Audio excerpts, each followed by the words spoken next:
Teman-teman pernah gak sih ngerasa semakin dewasa kok kita makin susah ya menikmati hidup? Padahal pas kecil mimpi kita gede banget, pengen jadi dokter, pengen jadi astronot, atau pengen yang lainnya. Tapi dulu kita gak pernah overthinking separah ini. Besok ya besok, sekarang ya sekarang. Gak ada yang namanya tiap malam rebahan sambil mikir, kalau gagal gimana ya?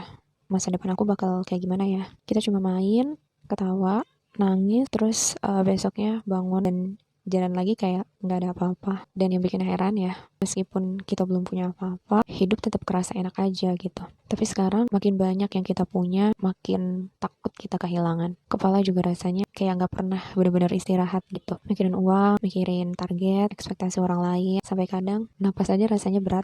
Sebenarnya bedanya ada di mana sih? Waktu kecil tanpa sadar kita lebih gampang pasrah, nggak ngerasa harus nanggung semuanya sendirian. Mungkin itu ya, kenapa dulu kita hidupnya terasa lebih ringan gitu. Tapi makin dewasa, kita makin ngerasa kalau kita harus mengontrol semuanya, segalanya.